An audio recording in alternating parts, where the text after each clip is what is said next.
Em muốn giống như là tướng Luân Sơn Việt. Thì Sean mới nói là are you sure? Em muốn giống như tướng Sơn Việt. You come to the wrong office, buddy. The army is next door. Em muốn làm hùng cao thì em mới tới Navy. Cho nên là Sean không biết phải nói làm sao. Sean chỉ cảm thấy là mình có một cái niềm vinh dự rất là to lớn. Hàng ngàn người Việt trong và ngoài nước trên toàn thế giới, đặc biệt là các bạn trẻ, rất là tự hào vì chúng ta đã có một vị tướng Mỹ gốc Việt là tướng Luân Sơn Việt. Kính thưa quý vị. Well, first off, greetings to everybody here, to our distinguished guests, to our friends, and to our colleagues. It's a great honor for me to be here, to see you all, and to join in camaraderie and just celebrate my Vietnamese heritage. And I'm appreciative of the fact that there are many people who have come a long way just to be here. And thank you so much for that. And to Mayor, it was a distinct honor. Sitting in this crowd, I'm not sure it's totally deserving, but there's so many people here who are deserving as well. And I want to accept that, as our gift, as a representation of everything that, the Vietnamese community have done for this country and through our collective service. So I want to accept that on behalf of the Vietnamese diaspora here in the U.S. And I want to thank Sean for those kind and generous remarks. And again, for most people, I tell them I'm a simple soldier. I'm just doing my part like everybody else. My sacrifice is not more worthy than theirs.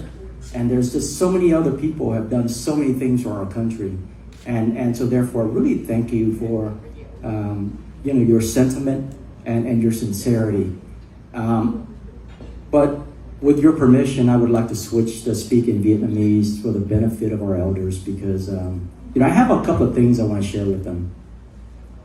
Thì tôi muốn chuyển qua nói tiếng Việt. Tại vì tôi đến đây với hai mục đích. Mục đích đầu tiên là tôi muốn tới đây để tôi tỏ lòng đa tạ cho cái sự hy sinh, những cái chiến công dũng mãnh của những anh em của Niên Trưởng và các anh em quân lực Việt Nam Cộng Hòa. Tôi muốn hôm nay được cơ hội để vinh danh các anh. Điều thứ nhì thì tôi cũng có mấy lời tôi muốn tâm sự với thế hệ sau. Nhưng mà để trước, tôi muốn tâm sự với các anh em, các chú bác quân lực Việt Nam Cộng Hòa. Vài tháng trước tôi có một cái cơ hội tôi đi uống cà phê với hai người anh ở trong nhà kỹ thuật mà tôi rất là mến. Thì hai anh em đó ngồi nói chuyện với một ly cà phê thì mấy anh mới tâm sự với tôi. Một anh nói một câu mà tôi thấy là sâu sắc mà làm cho tôi đau lòng. Anh mới nói là Việt ơi, bao nhiêu năm rồi anh vẫn uất ức về cái sự mất nước. Và anh nói là những cái sự nhục mạ mà những cái dân của Hồ Ly Vọng hay là những cái dân báo chí, những cái dân chống chiến tranh đã bôi nhọ quân lực Việt Nam Cộng Hòa. Anh mới nói với tôi là em biết không, anh chiến đấu tới lúc cuối cùng hăng hái, người bạn anh bị bắn nằm kế anh hấp hối chết, anh không làm gì được, anh hết đạn. Tới lúc cuối cùng thì tôi mới nói em hiểu cái tình trạng trước khi lúc mất nước, tại vì mình bị bỏ rơi. Mà cái tình trạng đó thì hồi nhỏ là tôi đã biết rồi, tại vì tôi là con của sĩ quan thủy quân lục chiến. Tôi đã đọc cái sách của cựu đại úy Cao Xuân Huy đã biết về cái tình hình hồi đó gọi là tháng 3 gãy súng. Thì tôi nói anh khỏi cần nói, tôi đã hiểu 100% về cái tình trạng của anh. Và cái tình trạng này tôi với bố tôi khi ông còn sống tâm sự rất là nhiều về cái vấn đề này nên tôi hiểu. Nhưng mà tôi có ý nghĩ khác, mà tôi có thể là các chú bác có thể là không có 100% mà có thể là nói là 100% mà nhận xét là cái đó là cái lời nói đúng, nhưng mà tôi sẽ nói tại vì tôi phải nói. Tại vì cái lúc mà tôi còn trẻ, lúc 5-6 tuổi, Việt ngữ của tôi chưa có vững vàng, nhưng mà lúc đó tôi là con của quân nhân nhà nghề mà chạy loạn từ ngoài Bắc về Nam. Chú bác tôi đi những cái đơn vị tình nguyện, không có cần mà phải bắt lính, tại vì cái đó cái bổn phận của nam nhi lúc thời chiến phải đi để cứu nước. Thì lúc đó tôi đã biết 3 chữ: danh dự, tổ quốc, trách nhiệm.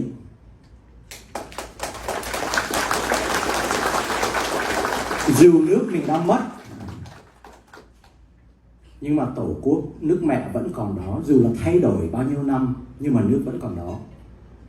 Về cái sự danh dự thì như tôi đã nói một lần với mấy sĩ quan Công lực Nam Cộng Hòa ở một cái tiệc khác, là bên nhà tôi, chú bác với lại chú ruột của vợ tôi cũng đi tù 10 mấy năm một người.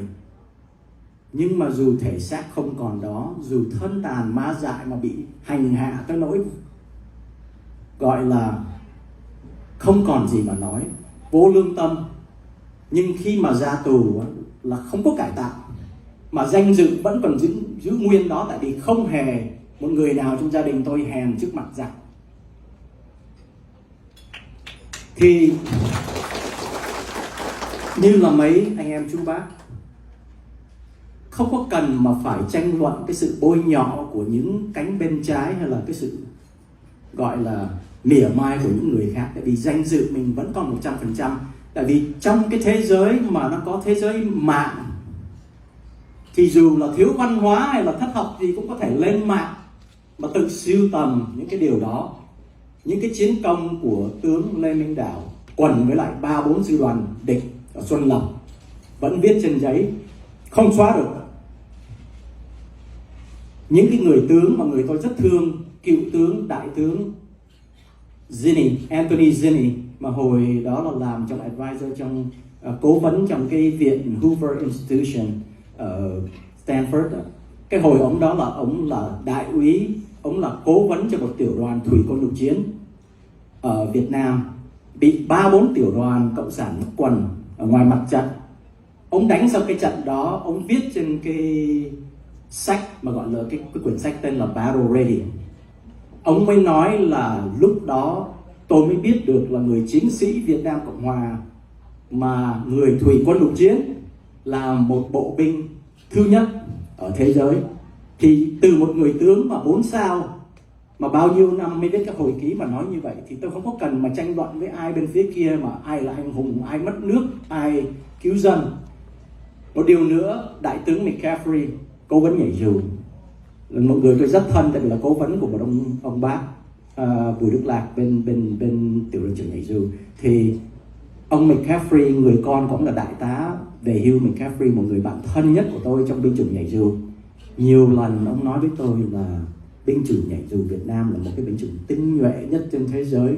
Thập niên 60 mà những cái tác chiến, những cái lãnh đạo của ông mà để cho ông thành công trong quân đội là ông đã học được của những người sĩ quan nhảy dù. Thì tôi thấy dù là bao nhiêu lời khen khác cũng không có thể thay thế được cái lời khen đó, tại vì nó quá chính xác. Hay là thiếu tá Lê Bá Bình ở cái cầu Đông Hà, quyển sách Mỹ The Bridge at Doha, right? Ghi chép những cái điều đó. Thì tới cái lúc mà danh dự đó thì mình vẫn giữ 100%. Nếu mà mấy người muốn tranh luận về bên kia thế giới mà tự mình đập ngực mà nói là tôi đã giải phóng cho dân tộc, thì tôi mới hỏi là mấy anh giải phóng gì? Hồi thập niên 60, bố tôi đi qua bên Nam Hàn ở Seoul, bố tôi mới về mới nói là ở bên Nam Hàn nó quê mùa cục mịch lắm con, nó không bằng Việt Nam mình. Tại vì thập niên 60 mà cuối thập niên 60 là Sài Gòn, là Hòn Ngọc, Viễn Đông. Tôi đâu có cần mấy anh vô giải phóng tôi đâu.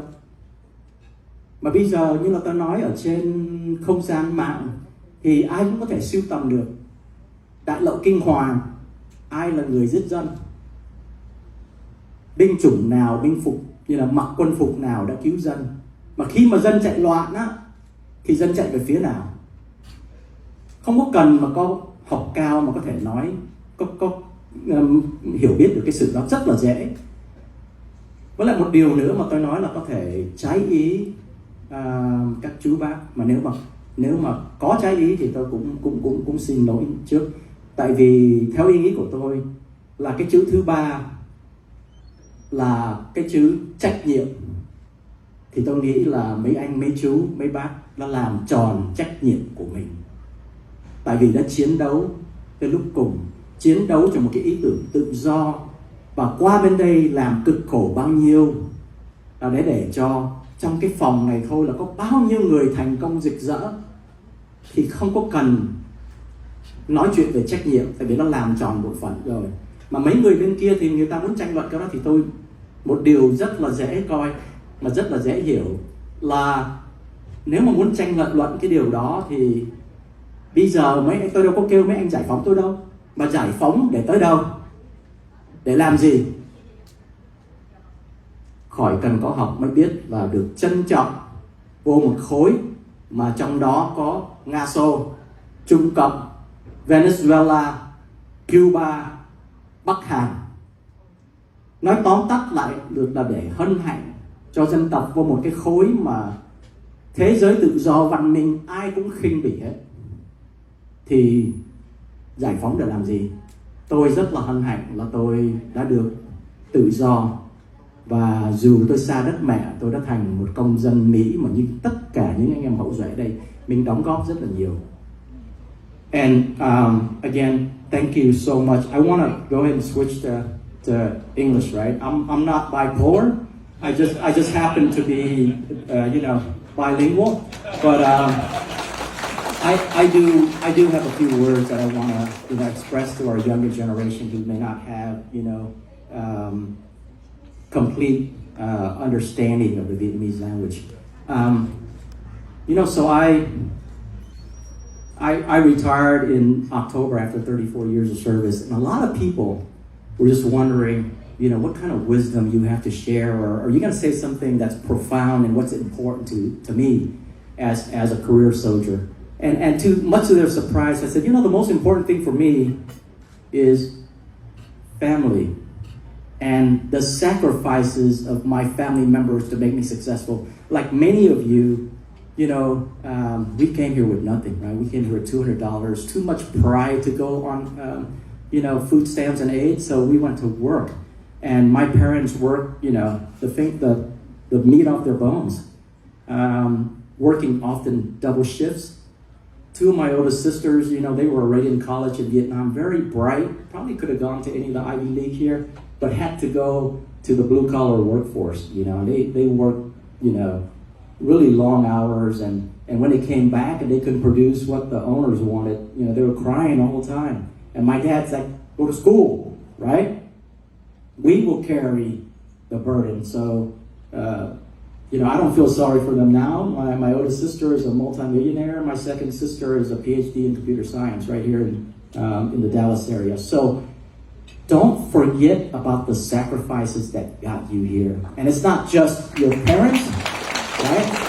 It's all your advocates, your siblings who are willing to do that to support you. And for me and for, all of the officers who have served here in the U.S. Armed forces, we kind of understand what sacrifices firsthand. And I'll share with you this first vignette. And it's interesting that Sean, got asked, hey, I want to be like, General Viet. I'm not sure if I wanted to be like General Viet, right? Because I didn't come in to be a general. Nobody does that. Or you shouldn't come into the military to try to be a general, right? You come in to serve. And as a battalion commander in the 82nd Airborne Division, we were sent to Samara in 2006. It's one of the worst places that you can go to. We were fighting against Al-Qaeda. We were surrounded by, what's considered former regime elements, because that's Saddam Hussein's hometown. And he had all these disaffected, former Iraqi military guys trying to kill us every day. You know, and we were sent to Samara, Iraq, and the sacrifice was great. You know, I recently posted on social media, I lost 23 paratroopers, and I had 150 wounded, right? When I got back to the States, I was a changed man.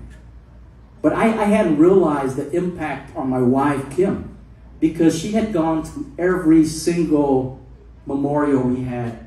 She had comforted every single family, interacted with every surviving mothers and spouses, and all the stuff that she was dealing with was just getting to her. So when I came back, you know, I looked at her in the eyes and I knew she was done. You know, I was close to death several times as a battalion commander, and she says, I don't think I can do this anymore.